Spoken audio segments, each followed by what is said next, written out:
terrorist groups found safe havens elsewhere, and even more frequent attacks have been conducted against Pakistan's military and civilian targets. The brutal nature of the TTP and its callous targeting of children in the APS attack and other crimes, mass executions and beheadings, should also reinforce the world community's determination to combat and defeat terrorism, the Tehreek-e-Taliban Pakistan, along with other terrorist organizations such as ISIS operating in Afghanistan. Our intelligence agencies have solid proof of financial and organizational support and direction provided to the Tehreek-e-Taliban Pakistan. We have shared a comprehensive dossier with the Secretary General and the Security Council containing concrete evidence of such external support to the TTP and other terrorist organizations operating against Pakistan. It was Pakistan's hope and expectation that the new authorities in Kabul would be able to convince or constrain the TTP from conducting cross-border terrorist attacks against Pakistan, as they have promised to do in the Doha Agreement and in subsequent policy declarations. However, endeavors towards this end appear to have failed. The Tehreek-e-Taliban Pakistan seems to have been emboldened, not disempowered, by the new regime to declare war against Pakistan. Its attacks have intensified. Pakistan will not tolerate such cross-border terrorism by the TTP or other terrorist groups like the BLA, which are also receiving financial and other support from hostile quarters. We reserve the right to take direct action against terrorist organizations. It is my expectation that the remembrance of the APS attack will serve to mobilize the United Nations counterterrorism machinery to address the threat of terrorism, which emanates from various countries in a comprehensive and effective manner. We need to eliminate safe havens of these terrorists, to cut off the sources of their financing and sponsorship, and to target and hold accountable individuals and entities responsible for terrorist attacks or for sponsoring and financing such attacks. Pakistan looks forward to the support of the United Nations and the international community in realizing our objectives. I'd just like to take this opportunity to read out from this little brochure that has been prepared. It's a picture of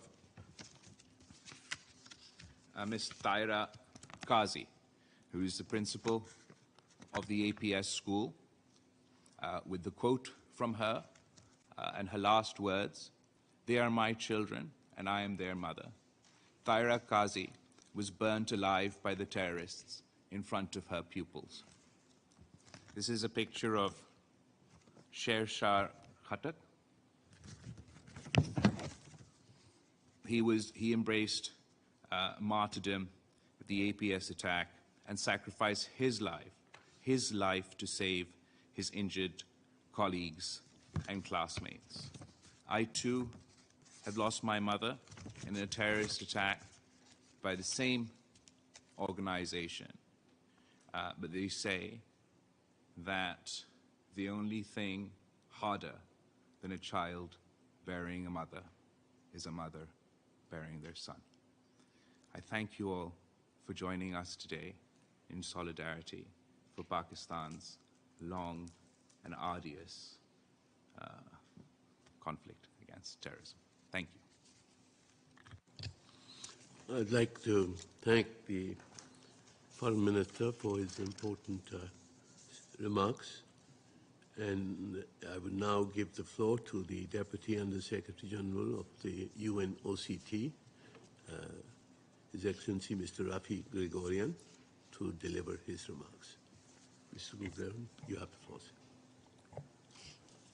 Thank you, Thank you, Ambassador. Your Excellency, Mr. Balawl Bhutto Zardari, Foreign Minister of Pakistan. Your Excellency, Mr. Munir Akram, Ambassador and Permanent Representative of the Islamic Republic of Pakistan to the United Nations. Excellencies, ladies and gentlemen, I am both humbled and honored to take part in this commemorative event in remembrance of the victims and survivors of the terrorist attack on the Army Public School in Peshawar, Pakistan.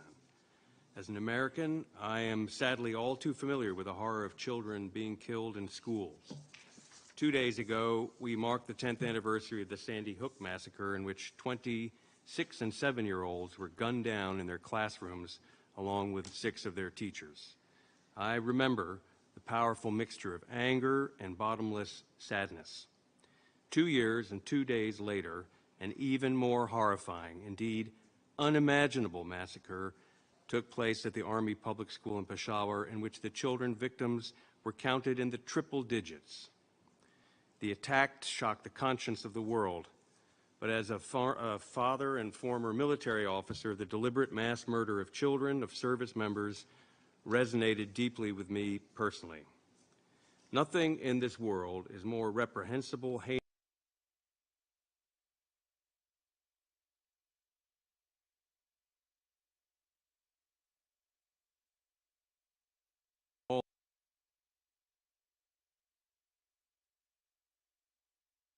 "8 years later, I understand for many of the families and survivors of the attack, the pain and sorrow, this despicable act of mass violence continues to ripple outward like never-ending waves of grief, and I hope they learn to carry it lightly.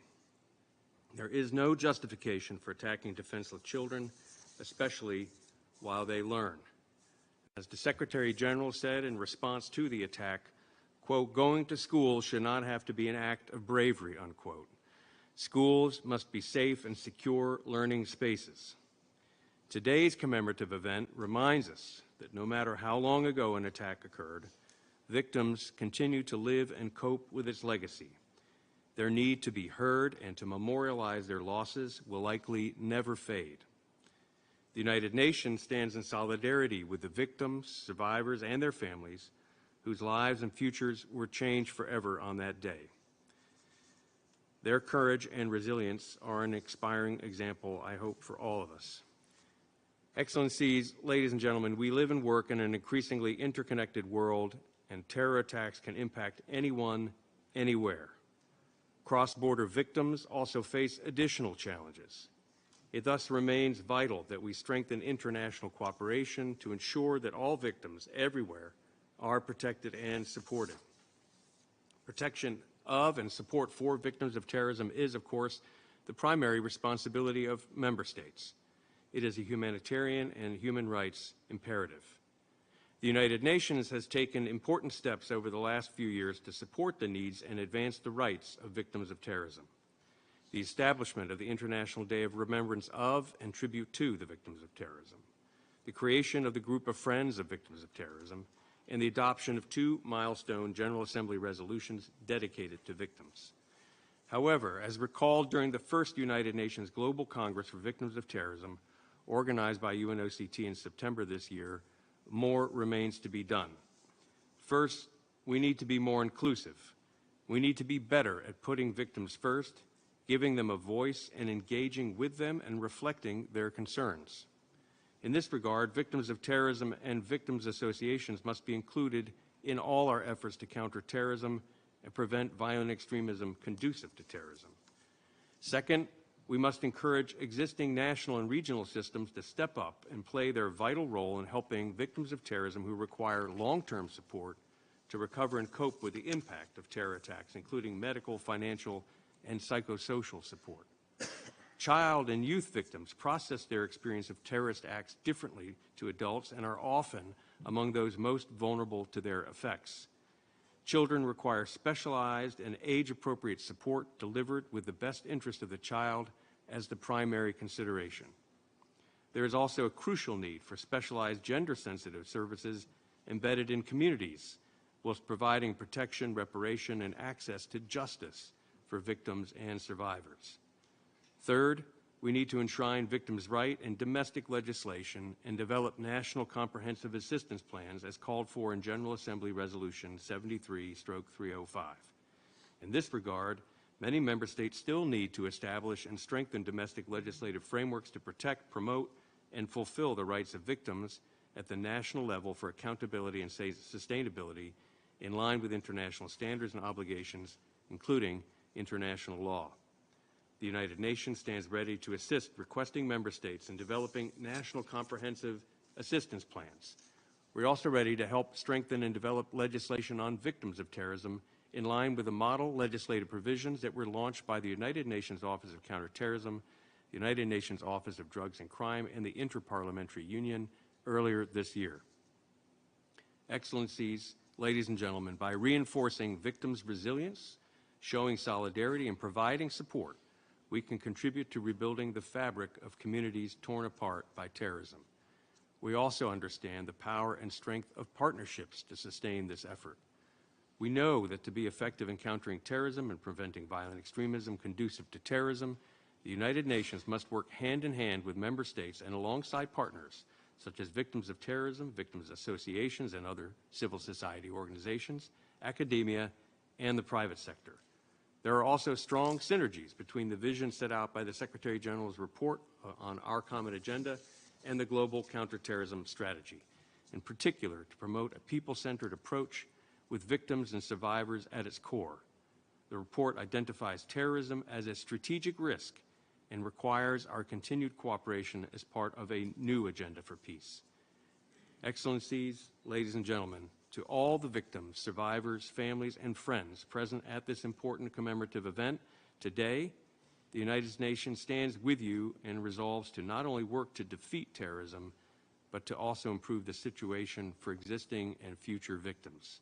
We must not falter in our efforts to support victims of terrorism. Not only is it a moral imperative, but upholding their rights also builds strong, vibrant, and inclusive societies where people can live with dignity and hope for the future. Thank you. I'd like to thank the Deputy Undersecretary General of the OCT, Mr. Gregorian, for his remarks. And now we will move to the first session, where a short slideshow will be played to showcase the victims of this attack.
I think we will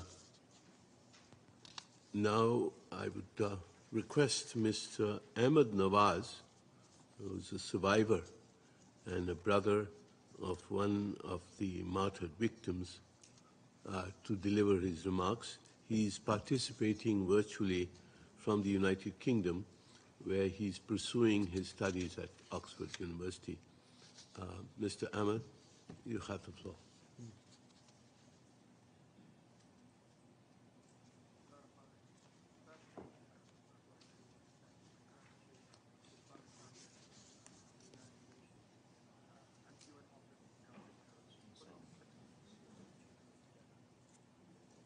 And also, I would like to thank the distinguished guests who joined us today. For those like, it's been 8 years since the barbaric, it's been 8 years since the barbaric attack on my school on 16 December 2014. But the wounds and trauma from that attack still live on. For all of those who were there and the parents who lost their children to that attack. For those like myself who were there on that day and miraculously survived, we will never be able to forget what happened on that day and the immediate aftermath of that dark day. Today, I would like to take you back to that day of 16th December, a day that I will never be able to forget. It's a school morning like any other. I was laughing, talking, and joking with my friends and going from one lesson to another, just like any other day. The thought of us being attacked would never even cross our minds. It was such a conceivable thought that I would have laughed at someone suggesting the possibility of it. It is now 10:30 a.m. in the morning. I, with hundreds of other students, are in the auditorium for a presentation. Everything is normal. Students speaking to each other, listening to the presentation, worrying about the next assignment. Little did we know in that moment that our lives were about to change forever in the next few minutes. A group of terrorists suddenly entered the school and started shooting students mercilessly and indiscriminately. I could not believe that this was happening. I was 14 years old at the time. I remember hiding under a chair in order to survive, to avoid getting shot. Soon, the terrorists come inside and start shooting students individually. I look up and see my friends, with whom I was laughing, talking, and joking only a few moments ago, being shot and killed right in front of my eyes. I was also shot in my upper arm, and I was bleeding heavily. I did not think that I will survive. I laid on the ground, hoping that the terrorist would go away, still in agony, pretending to be dead in order to survive. More painful than the wounds in that moment was seeing my friends killed in front of my eyes. A sight, a memory that I will never be able to forget. What I saw on that day of 16 December was unimaginable. Only minutes ago, I was playing with my friends whose dead bodies now surrounded me and were piled up on each other. 3 hours later, the rescuers came and I was rushed to the hospital. In the chaos and panic of the situation, I had completely forgotten about my brother Haris, who was in the same school. Next morning after my surgeries, where I almost lost my arm, I turned to my parents and I asked, "Where is my brother? Where is Haris?" And they replied that Haris is in another hospital for an injury. And I believed them. However, after about 15 days, I found out that Haris was killed in that attack. He was 13 at the time. I felt shattered that day. I had lost my younger brother. After the attack, when I saw the pain that my family, that my mother and father were going through, the pain of losing a child, Do you know what I realized in that moment? I realized that millions of people around the world suffer through the same pain every day. And I thought, that needs to stop. That was the moment when my life totally changed. I decided that I would not give up or let my story fade away and become a statistic.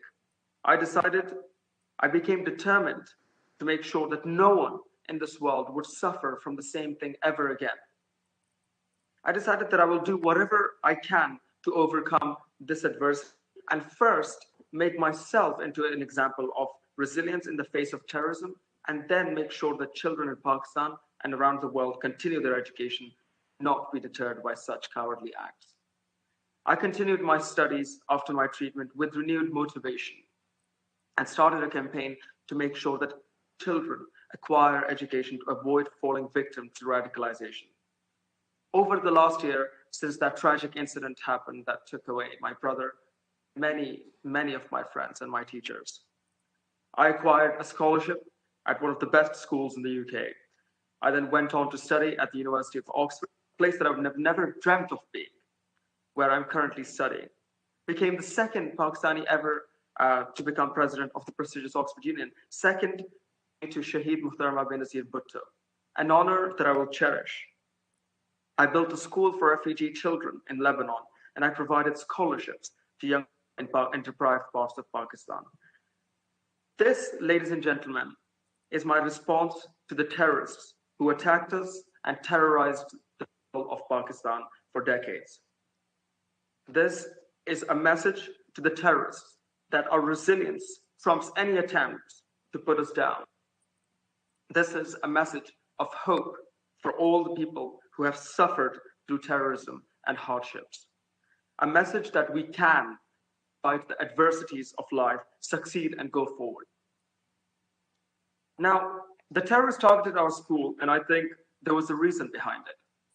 The terrorists were cleverer than our political leaders, as they knew that the strength of the society lies within schools and education of the future generation. That is why they targeted our school.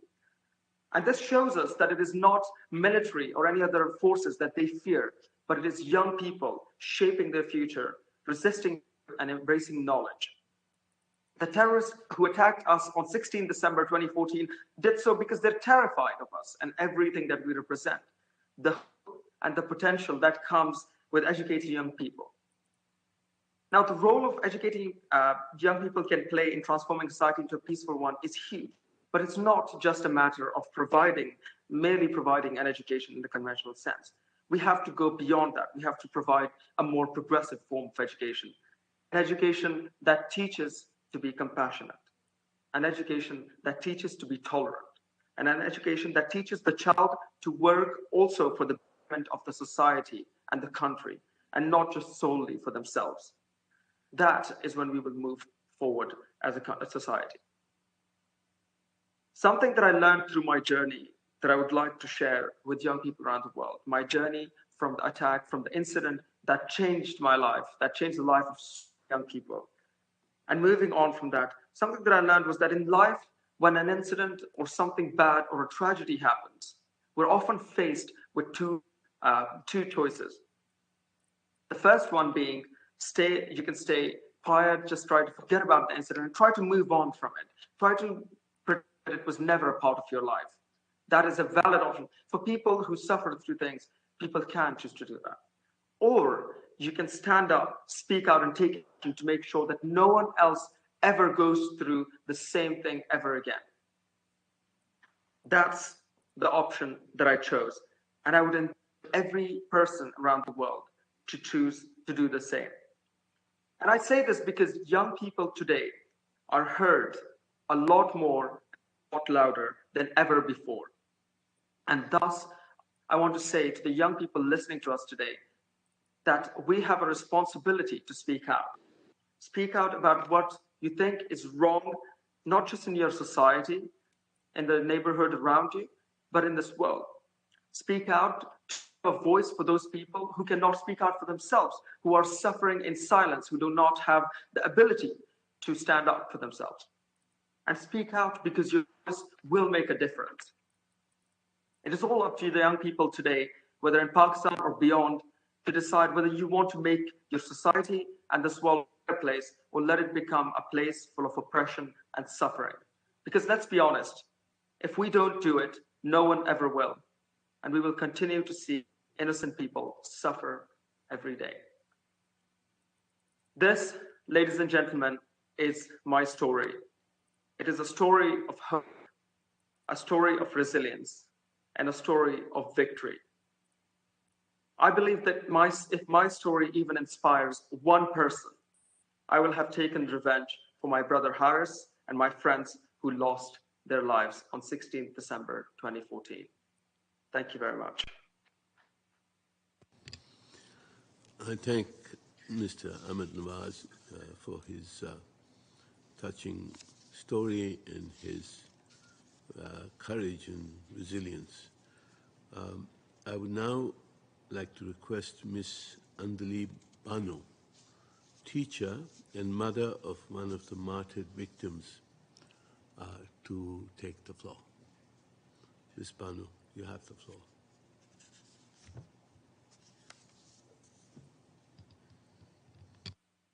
Bismillahirrahmanirrahim. Assalamu alaikum. I, Andali Aftab, mother of Huzaifa Aftab Shaheed, first of all want to thank Foreign Minister of Pakistan, Mr. Balawl Bhutto Zerdari, Excellencies and ladies and gentlemen. Allow me to first of all acknowledge the mission of Pakistan to UN, and especially the Ambassador, Mr. Munir Akram, for inviting me to this event to commemorate the 8th anniversary of the shocking massacre, terrorist attack of 16 December on Army Public School, Peshawar. I'm teaching chemistry to the college classes since 2002 in Army Public School, Warsak Road, Peshawar. On 16th December 2014, I entered the college along with my sons, Huzaifa and Maaz. Huzaifa was the student of 10th grade. As usual, Huzaifa was revising his test and I was giving him instructions. Then he moved towards his class and I towards my staff room. At 10:30, students gathered in the auditorium for a lecture on first aid by few medical officers. When the students settled and the lecture started, just after a few seconds, terrorists armed with grenades and rifles entered the auditorium from the back door and started killing our innocent children and colleagues. They wanted to kill as many children as they could, having no sympathy and humanity. At that time, I was in the administration block. I was unable to understand what was going on in the college. All the students, either saved or injured, were running here and there and the exit gates, but very few were successful in doing so. As terrorists were then targeting them outside the hall too. Just after 10 to 12 minutes, all the terrorists, after killing 132 students and 22 staff members in the auditorium and college wing, gathered in the administration block, where I and 3 more teachers were hiding in the washroom. Then a series of blasts started, and we were waiting inside for our last breath. I got injured by the building materials. But Allah had planned something else for us. The operation ceased at 5 p.m. after the terrorists were killed by the Pak army. At 5:30 or 6 p.m., were rescued by our officers. They loudly congratulated us for our new lives. But I was unaware that I will not be able